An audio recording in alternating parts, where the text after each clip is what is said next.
To peel or not to peel? It's a runner's question.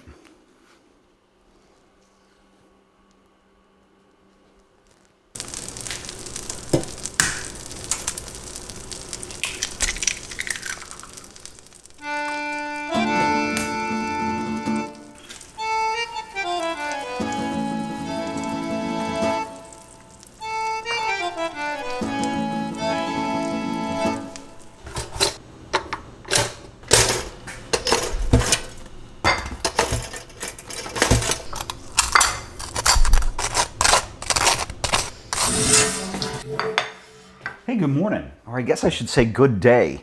You know, I don't always eat breakfast before my training runs. Frankly, I'm just not that hungry in the morning. But I always eat breakfast. You know what they say? It's the most important meal of the day. And I really do believe that. Hold on.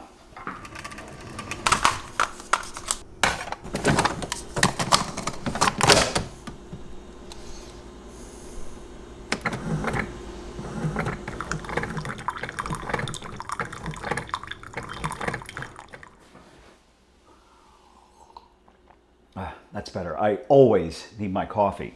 The reason I don't carb up before the training runs this early in the training plan, the runs are just short. I mean, we're talking 2 45-minute training runs and a 3-miler at the end of the week. This is week number 3. There he goes again. So I'm going to talk about breakfast, lunch, dinner, and my food and nutrition, at least for the week. My food channel. They do get pushy, don't they? Looks like the sun's coming up. It's time to get moving. It's time for run number 7.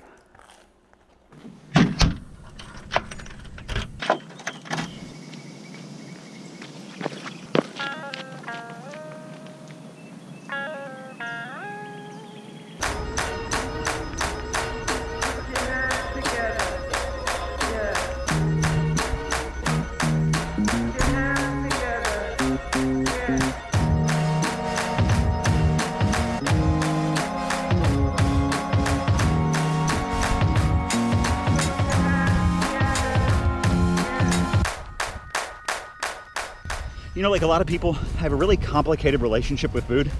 I mean, I could pretty much eat anything I wanted through my early 30s. Not so much anymore. And my brother and I have something in common, although he didn't put the weight on, I did. We both get so busy we forget to eat. We have to remind ourselves. I mean, I try to make the right choices, whole foods, no processed foods. Sometimes I succeed, a lot of times I fail because I like my goodies.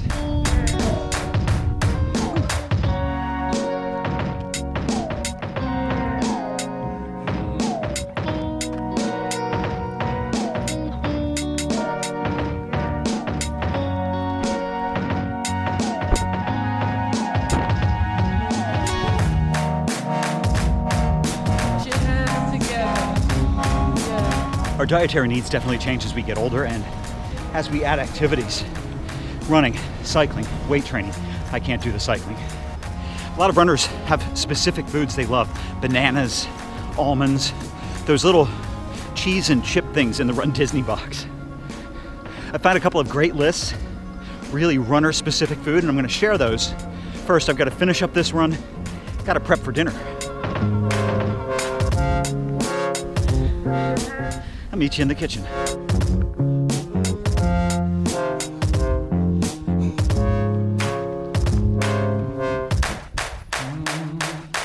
Put your hands together. Yeah. While I get back on track with my training, I'm also going to target my nutrition. I really fell off the wagon after the Princess Half Marathon, and I think I put on more than 15 pounds. I was a little shocked after stepping on the scale at the grocery store a couple of weeks ago, and I can really feel it, not only in my ankles and in my knees, but also that general exertion while you're out there putting in the miles. So I've got to look at 2 things. Number 1, snacking. And let me show you something. I've got to thank my late grandfather, not only for my chicken legs, but my inherited affinity to salty and sweet things. Thanks, Pop-Up. So I generally eat this stuff late at night, and while I say anything in moderation, you've got to treat yourself.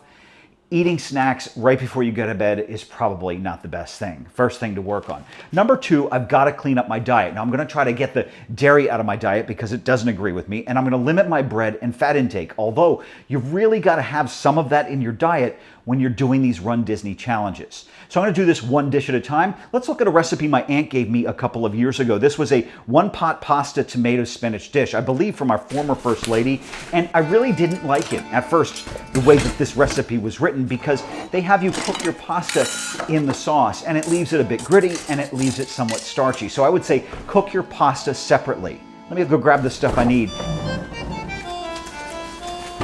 I will put my ingredients in the description below, plus a link to the original recipe. You can see how I modified it a bit to make it much more hearty.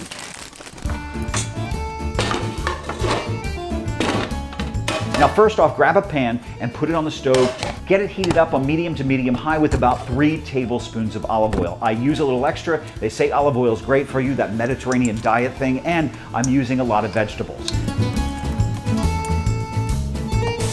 Second up, grab a large onion and chop it nice and coarse.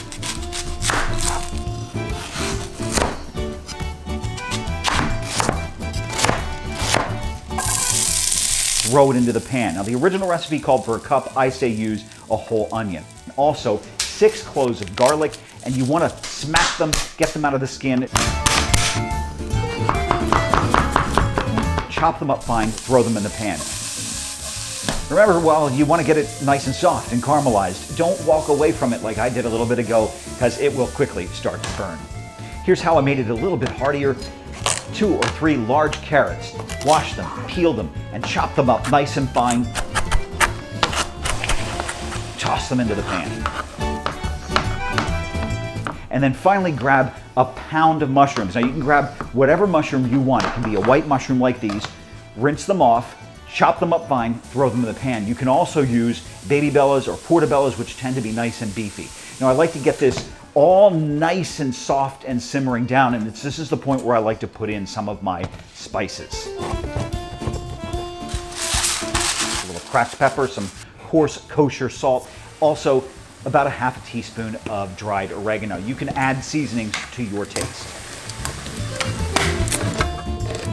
The original recipe called for a 14-ounce can of diced tomatoes. I like to use the large 20-ounce can plus a 4 to 8-ounce can of tomato sauce. Instead of chicken broth, which I think defeats the purpose of Meatless Monday, use vegetable stock. Bring this to a rolling boil on medium and then lower the heat and simmer for about 2 hours. I really like to get those carrots nice and soft.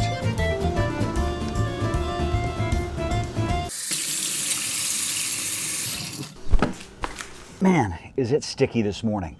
I'll finish that dish up after my run. First, I promised you some of the best foods for runners, and I found some great lists online at competitor.com, Runner's World, and the Huffington Post. I like the first one because it's a top 10, and there was some crossover, so I made my own list, and I'll put it and the links in the description below. Now bear with me, you know I can't look down at a piece of paper and read the list for you like a normal person, like I'm normal, because of my blind spots and my vision problems. So I've got to go by memory. Here we go. Green tea. They call it the beverage of runners, and with good reason. It's loaded with antioxidants that can help prevent cell damage to your muscles. It's also been shown to boost performance, and because of the little bit of caffeine, endurance. How about the best post-race food? Or should I say drink? Skim milk, even better chocolate milk. That's what they serve at the race retreat in the colder months. It's recommended you get lots of carbs and protein within 30 minutes of a long-distance run to help you recover. This'll do it. You can pair it with old-fashioned oats. Sometimes I like the box variety. You just got to watch out for the sugar content. Oats are loaded with fiber and lots of carbohydrates. Runners should get 60 grams of carbs per day. This will give you half of your daily intake, and it's low glycemic, which means the energy lasts longer. How about the best pre-race food from Mother Nature? A banana. It's got its own wrapper, you can carry it, it's easy to digest, and it's got a light flavor. There's potassium, which can help prevent cramping, and also lots of carbohydrates to help you go the distance. You can pair it with cherries. You see that rich red color? There's lots of vitamins and antioxidants. Cherries have been known to reduce soreness and inflammation, and some studies suggest it can help you maintain your strength. And I'm going to need it because I've been struggling a lot lately, probably because of the morning heat, but also because I'm still carrying all of this around with me for all of the training runs. So I'm going to use it for a couple of minutes, but then I'm going to leave the big pack, the GoPro gimbal, and the other GoPro behind. I'll see you in the kitchen.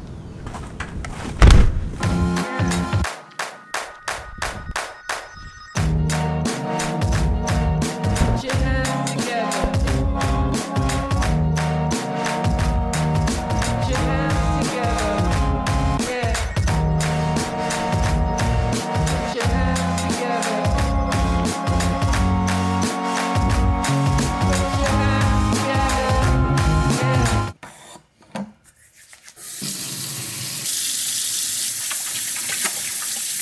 Hey, the rest is really easy. For pasta, the recipe called for fettuccine, which I love, but I'm going to use a farfalle because it'll grab a lot of that goodness in the sauce. Bring your water to a boil. Make sure you salt it for flavor. And then keep a cup of that starchy water aside when you put the final dish together. Split your sauce in two. You probably won't need it all. Add the pasta and 10 ounces of fresh spinach. Cook for 2 to 3 minutes. And voila, you got a great dish. I'm gonna put these snacks away and grab some plates. If you're looking for something a little more meaty, you can add about a pound of browned ground turkey. It makes a delicious bolognese sauce. It's time to eat and time to start running.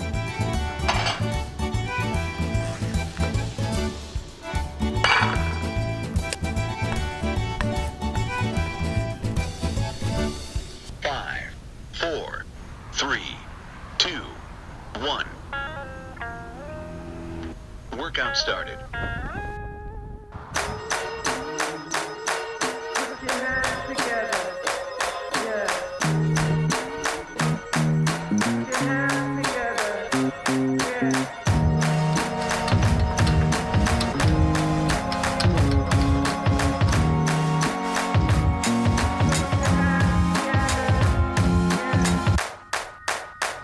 So you've already seen some of my final 5 foods in my pasta dish.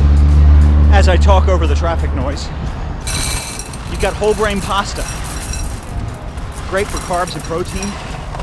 Tomatoes, lots of vitamins, and lycopene for muscle repair. And then leafy greens, deep leafy greens like spinach and kale.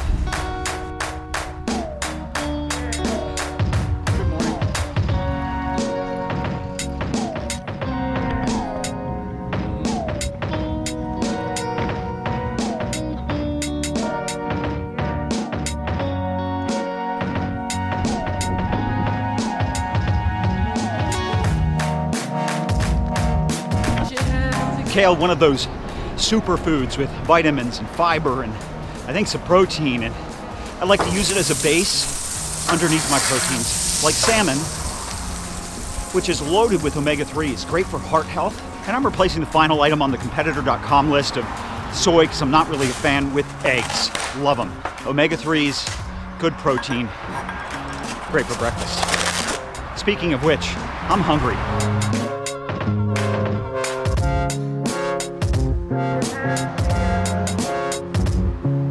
3.3 miles. Pace 9:09. Good job. Put your hands together.